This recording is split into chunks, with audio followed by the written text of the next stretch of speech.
Hello everyone, today I'll show you how to make clouds using Krita. So the first thing you want to do is open up Krita and make a new document. So I'm going to click on File, click on New, and now the width, let's set it to 1200 by 1200. We can trim the document size down later on if needed. The resolution, let's set it to 300 ppi, that's perfectly okay. Now this is our canvas right here. We're going to make a new layer. Let's name this cloud outline. So now with our brush tool selected, freehand brush tool, let's select, say, this one. I kind of like this one. This is a good brush. Alright, sorry about that. I don't entirely know why the size and opacity were grayed out. I just clicked on transform and then clicked on the brush tool again and it seemed to fix it. So let's keep this at, say, a size of 10. Yeah, that seems like a good size. Now over here you kind of have to go based on a whim. There is really no specific formula or something to go about. I just like to make a bunch of circles, or well, a bunch of C's rather, and later on maybe like join them together or something like that. So as you can see already, it's starting to look like a decent looking cloud. So we're just going to make a few like this, and there's many ways to go about doing this, but I kind of like this method. It's very easy. However, you do have to try and maintain a sort of steady hand while doing this. It's a little bit of a downside, I know, but if you have a pen tool, or pen tablet rather, this process will be so much more easier, like infinitely more easy. So we'll just make a few circles here and there, and hopefully this turns out pretty good. Let's make something like that, and then don't worry, if need be, I will maybe erase this a little bit here and there. So already this is starting to look like a decent looking cloud. All you have to do now is simply just add in a little bit of white on the inside, and that's about it. So we'll just finish this off right here. Now as you can see, there are a few mistakes that I've made. So let's probably polish this a little bit. Again, if you have a pen tablet, this will be so much more easier and the cloud will actually look quite good. But for the time being, because we're using a mouse alone, let's just go with this. So I'm going to select my eraser tool and my eraser brush, the hard-edged eraser, and start deleting random bits of the cloud here and there that are probably not needed at all. Let's zoom in. Actually, I need a soft edge for this, not hard edge. So let's bring the size down a little bit so that we can erase a good chunk of this without too much of damage happening. We can do that.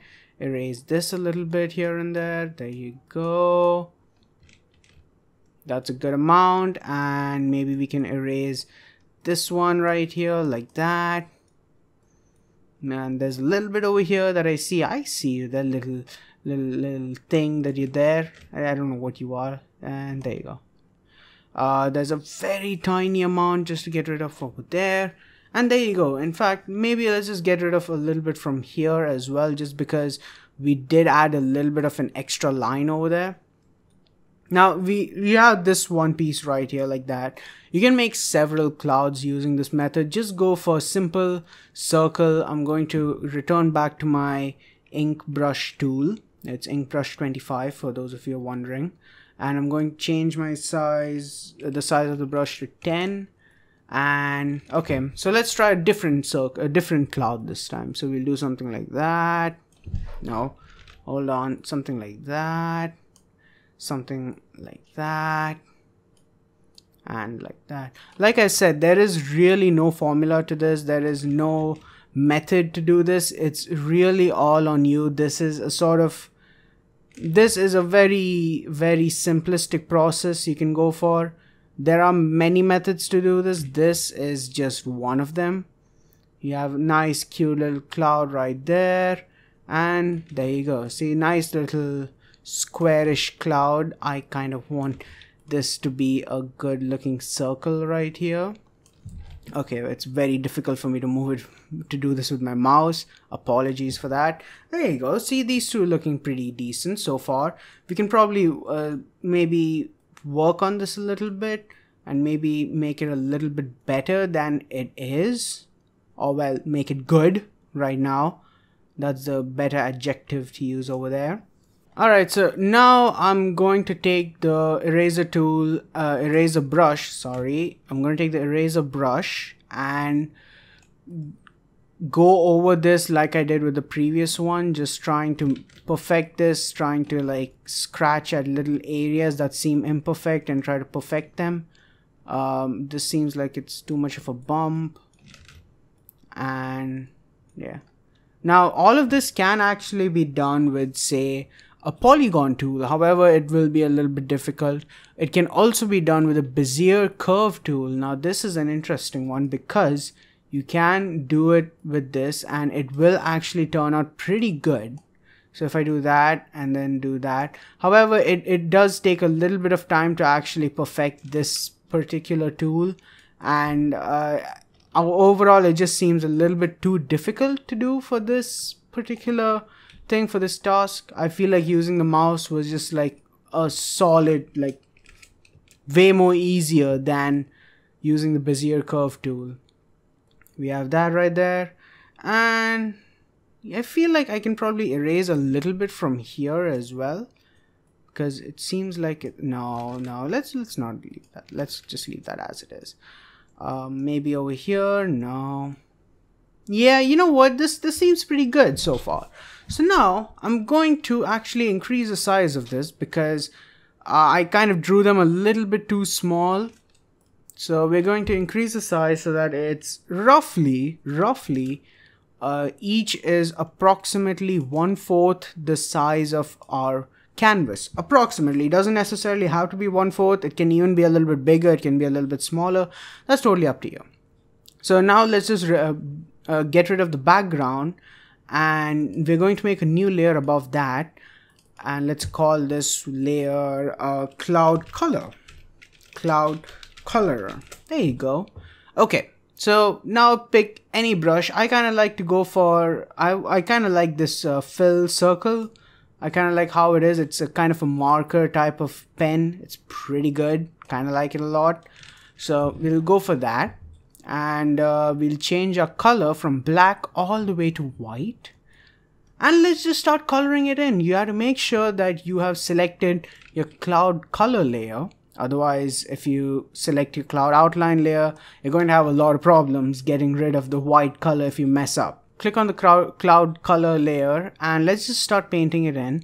Also, one important thing to note, the cloud color layer is below our cloud outline layer, so that the outline is actually above. Otherwise, as you can see, it doesn't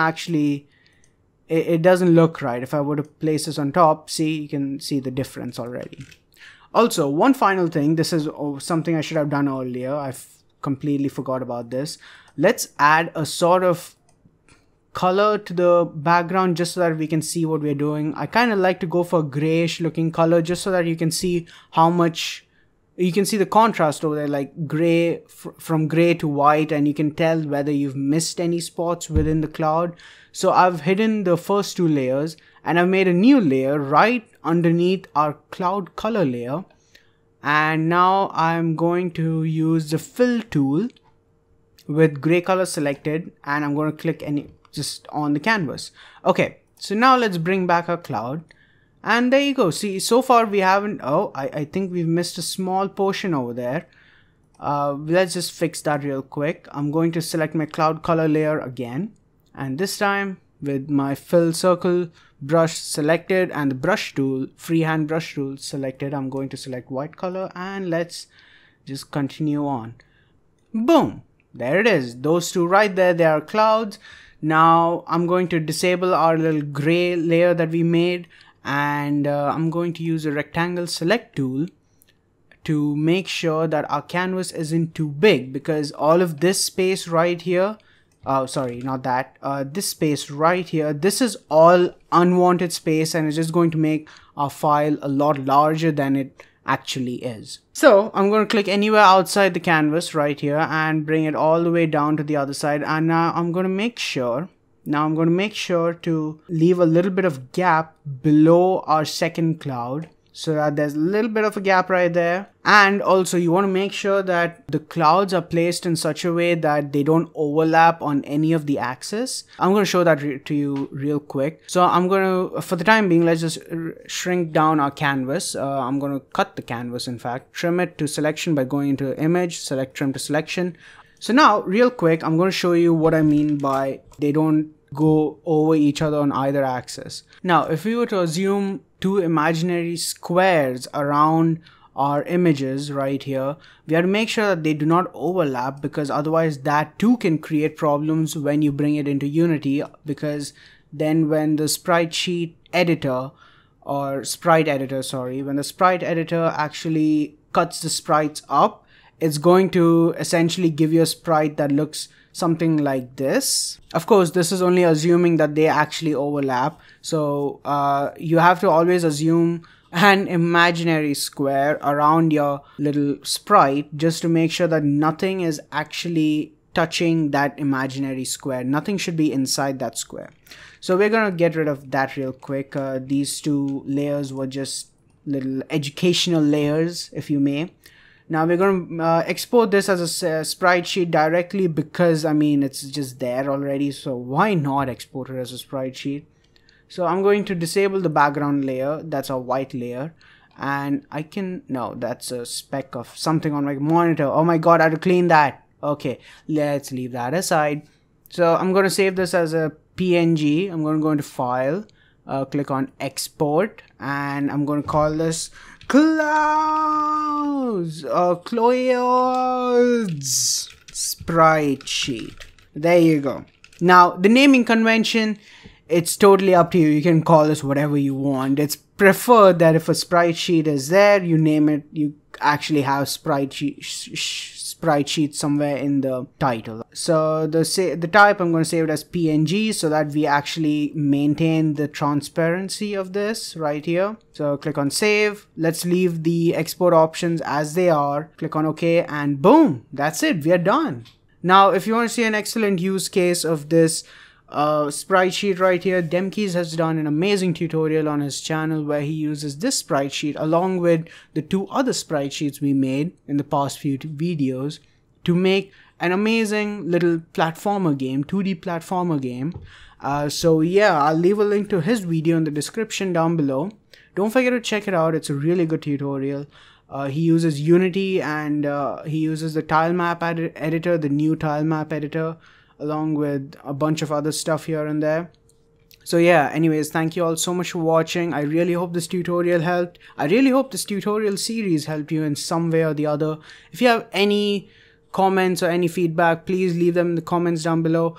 And thank you all so much for watching. Goodbye.